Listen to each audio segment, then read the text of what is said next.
Abrimos, señoras y señores, la tertulia que corresponde a este viernes 3 de abril del año 2020. Aquí estamos, cada uno en su casa, saludando a... Empiezo con Gonzalo hoy, Gonzalo Pérez del Castillo, buen día. Muchas gracias, qué generoso de tu parte. Te Muy buen tocó. día, Emiliano y todos. Sigo con Juan Grompone, ¿cómo te va? Muy bien, ¿qué tal? Buen día. Fernando Butazzoni, que fue el primero en llegar hoy, aclaro. Fernando, buen día. Porque vivo cerca. Buen día. Es divertido, pero hay un orden de llegada a estas reuniones virtuales. Sí, existe. Yo lo conozco. Yo conozco cómo fue. Ahora, claro, mejor no sacar muchas conclusiones porque vaya uno a saber de qué motivos depende. Pero Fernando estaba esperando, hacía rato que estaba esperando. Por suerte después se sumaron los demás. Bueno, va el último saludo para Alejandro Aval. Buen día. Hola. Tenemos ruiditos ahí. ¿Qué es? ¿Un teléfono? Algo de eso, ¿no? Bueno. Tenemos una edición de tertulia con características singulares hoy. Vamos a lanzar el primer llamado del concurso de cuentos breves de este año, el que venía un poco atrasado y el que los oyentes han reclamado en estas circunstancias especiales, pero eso lo dejamos para dentro un rato. Vamos ahora a temas de actualidad. La Cámara de Diputados, como ya lo había hecho la de Senadores, aprobó ayer por unanimidad el proyecto de ley que crea el Fondo Coronavirus, con el que se atenderá los gastos de toda actividad estatal destinada a la protección de la población frente a la emergencia sanitaria nacional, según dice en el texto. Durante el debate, los representantes valoraron el acuerdo que se dio en todo el espectro político para aprobar esta herramienta. Legisladores del Frente Amplio, sin embargo, dejaron constancia de que tienen diferencias, especialmente con el hecho de que no se incluya un impuesto a la renta y a los sueldos altos en el sector privado, en aquellas situaciones y personas que no se vieron afectados por la crisis. La diputada del MPP, Betiana Díaz, dijo que hay gente con mucha capacidad contributiva en el sector privado. Necesitamos mucho más compromiso. Nosotros celebramos la solidaridad, celebramos que se le pida a quien más tiene que ponga más. Lo que estamos diciendo es que para poder ampliar las medidas necesitamos que algunos que tienen muchísimo más pongan también en esa bolsa. El diputado nacionalista Álvaro Viviano, miembro informante de la Comisión de Hacienda, consideró que las medidas adoptadas por el gobierno son cautelosas y a paso seguro. Esa fue su respuesta. Y por su lado, Alejo Umpierres, también blanco, advirtió que el Parlamento está respondiendo a las expectativas de la gente en un momento en que todavía lo peor no llegó.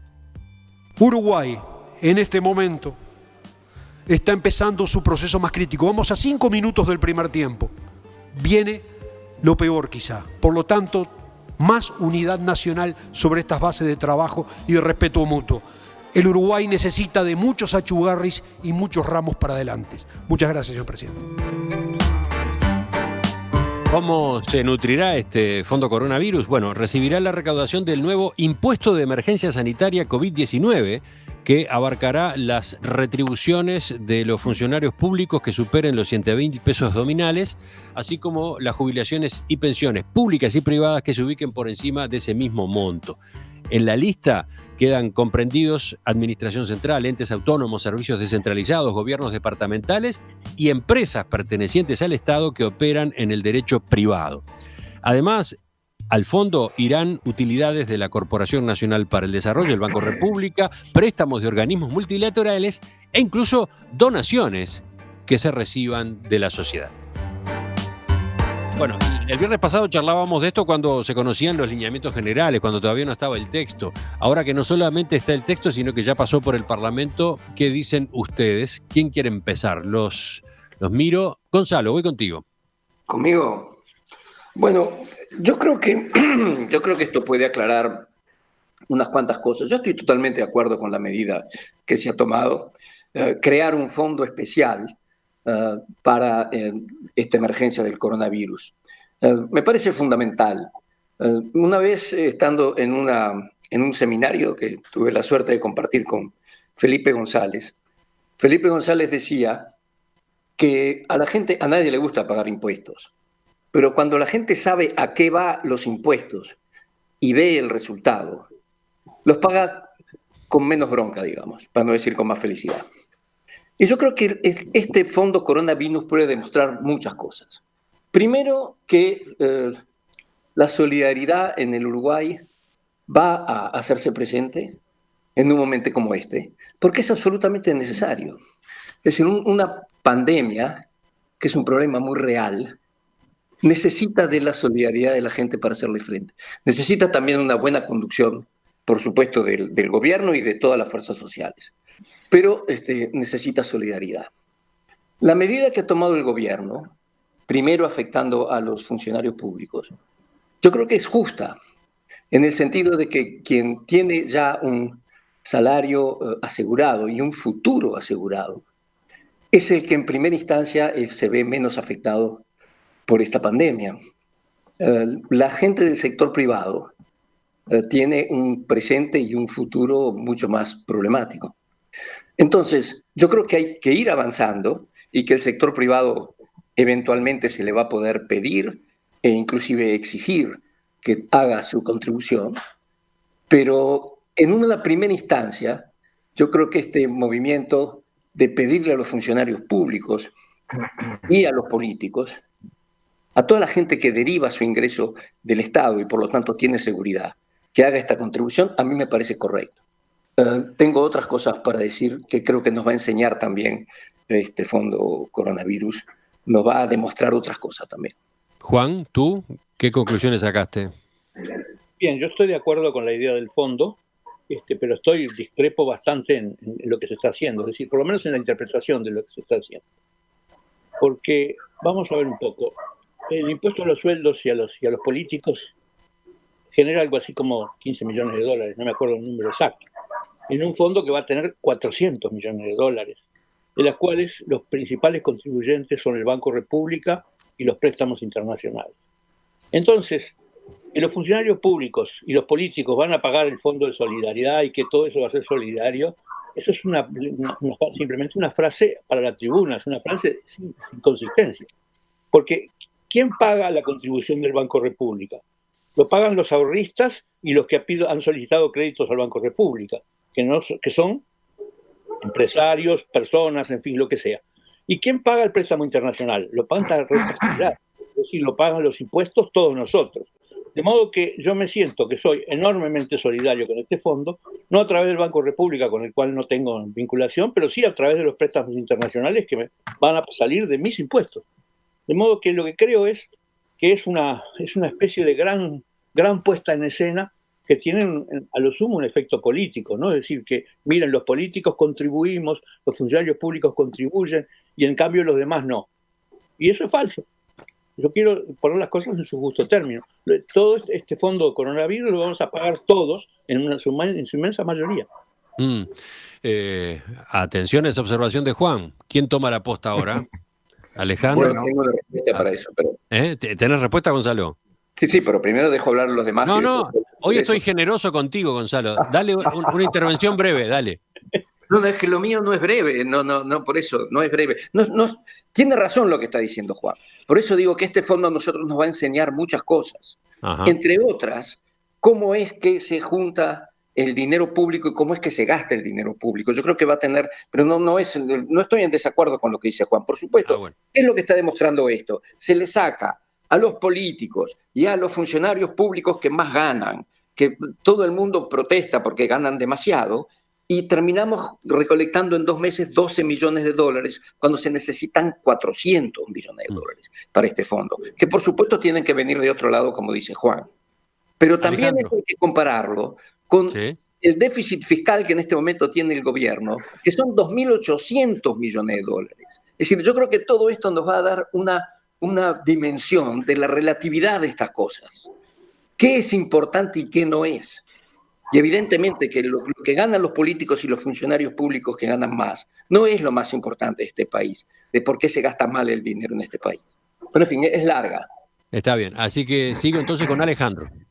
Yo lo que quería decir son, varias cosas, pero la primera de ellas que por más que se insistió en la Cámara en la diferencia entre públicos y privados, la verdad es que la diferencia existe. Bueno, Gonzalo lo dijo de alguna manera, Juan también, pero Hay una cosa que es básica, la seguridad que tiene un funcionario público no la tiene un funcionario privado ni por casualidad. Por otra parte, es mucho más difícil determinar cuáles serían los privados que podrían tener las certezas a las que aludió, por ejemplo, la diputada Betiana Díaz del MPP. Por no decir casi imposible, aunque se podría buscar e instrumentar algo a través de los mismos cálculos del impuesto del IRPF, ¿no? Pero igual es muy complicado y no hay duda de que hay una diferencia entre los públicos y los privados. Lo que yo me pregunto es si la iniciativa que tuvo Gandini, personas públicas no estatales y también a las sociedades anónimas que son propiedad del Estado y que tú mencionaste, Emiliano, no estoy seguro de que esté incluido en el texto aprobado por el Parlamento. Me parece que las personas públicas no estatales, seguro que no, o casi seguro que no. Y las sociedades anónimas del Estado, por más que leí el proyecto, no leí lo que se aprobó, así que no estoy seguro, en el proyecto no estaba, no estoy seguro si en definitiva se incluyeron. Son más o menos 100 sociedades anónimas del Estado, algunas con enormes sueldos, mucho mayores en algunos casos que lo de los funcionarios públicos. También contribuyen estos individuos que forman parte de la estructura de estas sociedades anónimas y de las personas públicas no estatales a este fondo especial para el coronavirus. La verdad, yo no tengo la respuesta. No sé si alguno de ustedes la tiene. Sí, es un buen punto. Francamente, ese dato no lo tengo. En este momento no lo tengo. Vamos a procurar el chequeo correspondiente y mientras tanto escuchamos a Fernando. ¿Me permitís una última ¿Sí? cuestión? Bueno, tendría muchas más, pero me gusta otra pregunta. Hay muchísima gente que cobra más de una jubilación. ¿Se acumulan las jubilaciones para el cálculo? Me parece que no, pero bueno, no sería muy justo, ¿no? Porque hay gente que cobra una jubilación de 70 por un lado y de 50 por el otro, o de 80 por el otro. Incluso conozco una persona que cobra 4 jubilaciones, lo cual le da algo así como 200 y pico de mil pesos por mes, y sin embargo ninguna de las 4 por sí sola llega a los límites para los cuales está fijada la base impositiva. No sé si hay algo al respecto, creo que no, y me parece que capaz que no es muy justo, ¿no? Vamos a Fernando ahora. Bueno, lo primero que yo quiero referir con respecto a la aprobación del Fondo Coronavirus es que es a mi juicio, una muy buena señal del sistema político.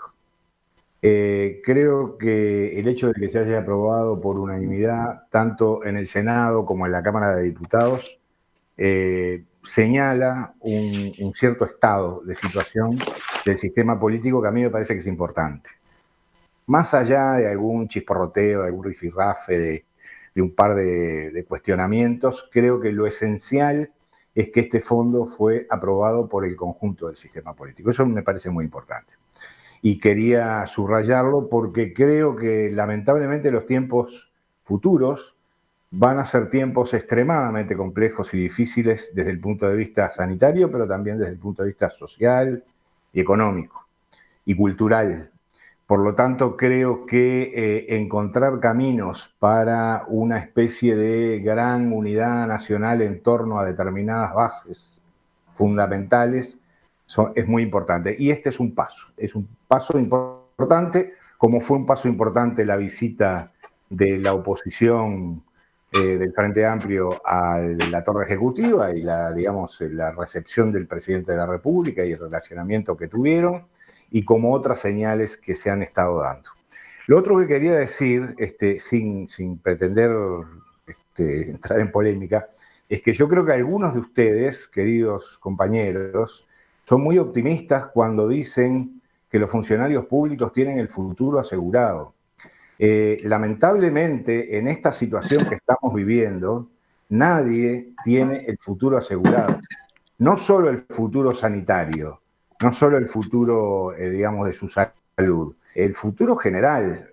Creo que hoy más que nunca queda demostrado de manera palmaria la interrelación, la interdependencia y la vinculación que existe en todo el tejido social. Por lo tanto, el que los funcionarios públicos, de acuerdo a la norma, a la ley, tengan el trabajo asegurado y cobren el salario a fin de mes, es solo una pequeñísima parte de los gravísimos problemas o de las gravísimas situaciones que van a enfrentar esos mismos funcionarios públicos, que tiene que ver con el conjunto social, no solamente del Uruguay, sino de la región y del mundo. Entonces yo me parece que decir... Es interesante lo que estás agregando, Fernando, porque sí, en el corto plazo, en este mes que acaba de pasar, en el mes que viene, hay una diferencia en ese sentido entre los empleados del sector público y los empleados del sector privado. Los empleados del sector privado, algunos de ellos, una parte de ellos, ya han sentido o están sintiendo en carne propia los perjuicios, los inconvenientes de la situación que se planteó. Seguro de paro, toda esa historia. En el sector de funcionarios públicos eso no pasa. Pero está buena la advertencia que haces en cuanto a que eso no está claro que si esto se prolonga, se mantenga, ¿no? Claro, porque yo termino con esto, digo, yo creo que en general, y me parece razonable que se haga, pero también me parece razonable, si yo lo pienso, decirlo, en general se tiene una posición casi, diría, cortoplacista con respecto a esta problemática, no solo en Uruguay, sino en el mundo. Y yo no sé si esta situación, esta pandemia, que ya le ha dado la vuelta al mundo y debo recordar que volvió a ingresar, digamos, a algunos territorios por los cuales ya había pasado la ola, no va a generar una situación, digamos, más endémica, en la cual va a tener que pasar mucho tiempo, de repente un año, para que las poblaciones en el mundo se contagien, se curen y se inmunicen con esta enfermedad.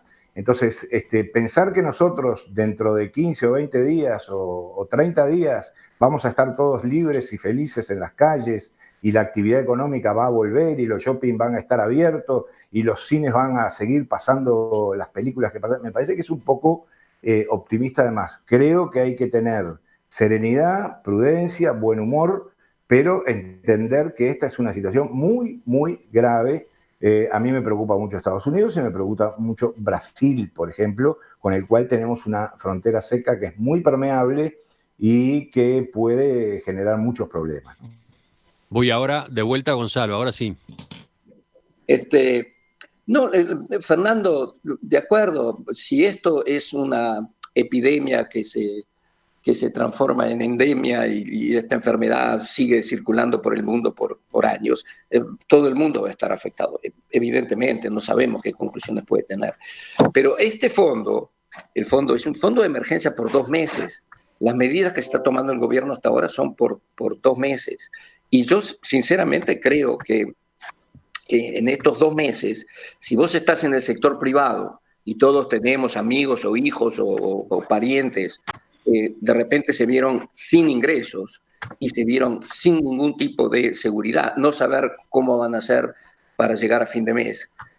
Es totalmente distinto que si tú tenés un sueldo asegurado y tenés un seguro de paro asegurado. Es totalmente distinto. Y esto es por estos 2 meses. Ahora, si vamos a proyectar esto a 1 año, a 2 años plazo, bueno, ahí evidentemente es un cataclisma mundial, ¿no? Y ahí vamos a estar todos afectados.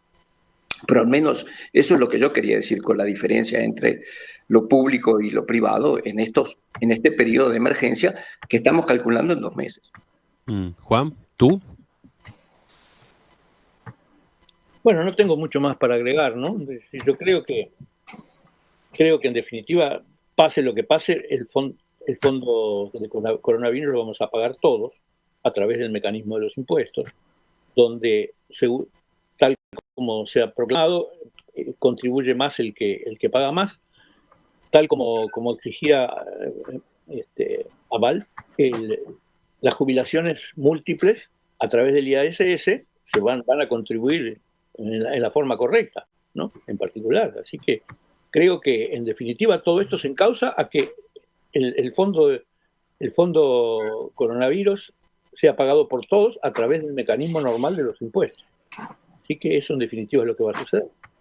¿Y cómo vieron esa discusión que amagó cuando el Frente Amplio planteó que los descuentos, en particular para los cargos políticos y de particular confianza, se mantuvieran? No no se limitaran solamente a esta coyuntura, a este periodo extraordinario que es el que maneja el proyecto. No funcionó eso, ¿no? El oficialismo, la mayoría de la coalición multicolor lo rechazó. Pero ¿cómo vieron ese debate que amagó? Sí, yo Dale. puedo decir una cosa, otra vez. Hola. Sí, te escuchamos. Bueno, yo creo que ahí hubo un problema de que esta iniciativa salió por fuera de las discusiones que se estaban teniendo en comisión, y cuando llegó al plenario efectivamente no se tomó en cuenta eso de que los descuentos se hicieran por un año o para siempre. Pero lo que yo quiero recalcar es que ese tipo de medidas no son la solución al problema. Porque por eso estaba dando una idea de las dimensiones de esta cosa. Nosotros con estas medidas en 2 meses estamos juntando 12 millones de dólares en 2 meses, ¿no? Es decir, que si fuera por un año serían 72 millones de dólares. 72 millones de dólares. No es absolutamente nada. Es decir, no contribuye con nada. El problema no está ahí.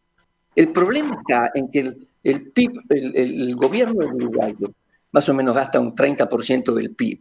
Son 16.500 millones de dólares que el gobierno tiene todos los años, a través de los mecanismos que está señalando Juan. Así es como recoge el dinero. Y ese dinero se gasta muy mal. Y no es porque hay gente que cobra 2 jubilaciones o porque los sueldos de los diputados o de los ministros son demasiado altos. Y yo creo que en ese sentido esto lo demuestra en forma absolutamente clara. Por más de que vos siguieras esto para toda la vida, son cifras nimias. El problema está en otro lado, en cómo se malgasta el dinero que se recoge de todos los uruguayos. Y creo que esta es una excelente oportunidad para demostrarlo. Y Fernando, para tratar de hacer algo al respecto, porque no es mala voluntad de los legisladores. ¿Perdón? Escuchemos a Fernando, que estaba levantando la mano sobre lo que decía justamente, a ver.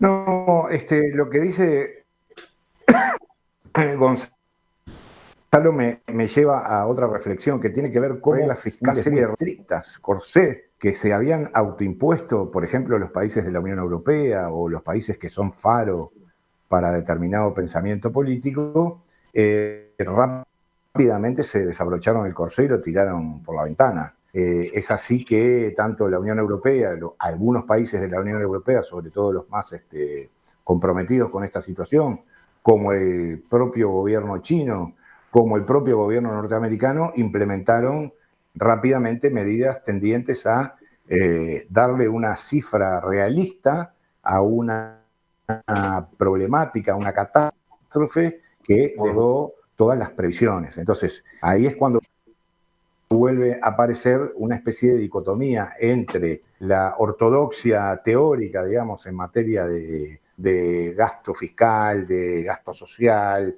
de papel del Estado, etcétera, y la realidad que empuja a que las cosas sean de determinada manera y no de otra. Lo quería aclarar, no porque esté, o señalar, no porque esté en desacuerdo con nadie, sino porque me parecía que era un tema interesante de dejar planteado también. Sí, Alejandro. Bueno, por lo que respecta a esta ley que se acaba de aprobar, en realidad ya han dicho todos que la significación económica es pequeñísima al lado del problema que tenemos por delante. Es más que nada una señal, o mejor dicho, es solamente en los hechos una señal de cómo debe enfrentarse el futuro, por lo menos el futuro inmediato, y una especie de solidaridad impuesta o aceptada afortunadamente por todo el sistema político, con todos los defectos que tenga de si los privados, si las sociedades del Estado, si las personas públicas no estatales, si se suman o no las jubilaciones. Es que no tiene demasiado problema eso. El problema es lo que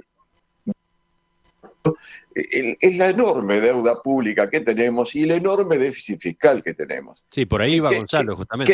Que no tienen mucho que ver o casi nada que ver con esto que estamos discutiendo ahora. Porque esto es nada más que una señal. Es exclusivamente eso. Es tan poquito lo que esta enorme cantidad de dinero para cualquiera de nosotros, pero insignificante para el Estado, lo que se aporta para solucionar el problema. Un problema que además, los problemas de financiamiento del BPS y de poner en marcha la economía, se van a cubrir quizás en alguna parte con las ganancias del Banco República, que no, pero fundamentalmente con nuevos préstamos, con lo cual se va a aumentar la enorme deuda pública que el Uruguay ya tiene, y por supuesto, salvo que se empiece a utilizar la maquinita y entonces tengamos una hiperinflación, cosa que espero que no ocurra, pero en fin. Así que discutir demasiado los detalles de esto creo que no vale la pena. Tomemos por bueno que se aceptó por todo el país, además, porque las encuestas que se han hecho dicen que la aceptación de este tipo de medidas ha sido prácticamente unánime entre la población, ¿no es verdad? Y lo ha sido forzado o aceptado de buena onda por todo el sistema político. Démoslo por eso nomás, por una señal que no tiene prácticamente significación desde el punto de vista económico, pues lo que hay que afrontar es qué vamos a hacer con esa deuda pública y con ese enorme déficit fiscal con el cual se encontró el gobierno, ¿no? ¿Alguien más tiene algo para aportar, Juan? No. No. Ya está, suficiente. Lo dejamos acá, va a haber que profundizar después en los próximos días en el texto, en la letra chica del texto, pero estas consideraciones generales creo que valen la pena para situar de qué vino, hasta dónde vino, qué sentido tenía la discusión a la que hemos asistido y que quizás, ¿cómo decirlo?, exageró un poco, sobredimensionó un poco algunos de sus ángulos. Ya volvemos, ya continuamos en esta tertulia de viernes, ahora en clave participación.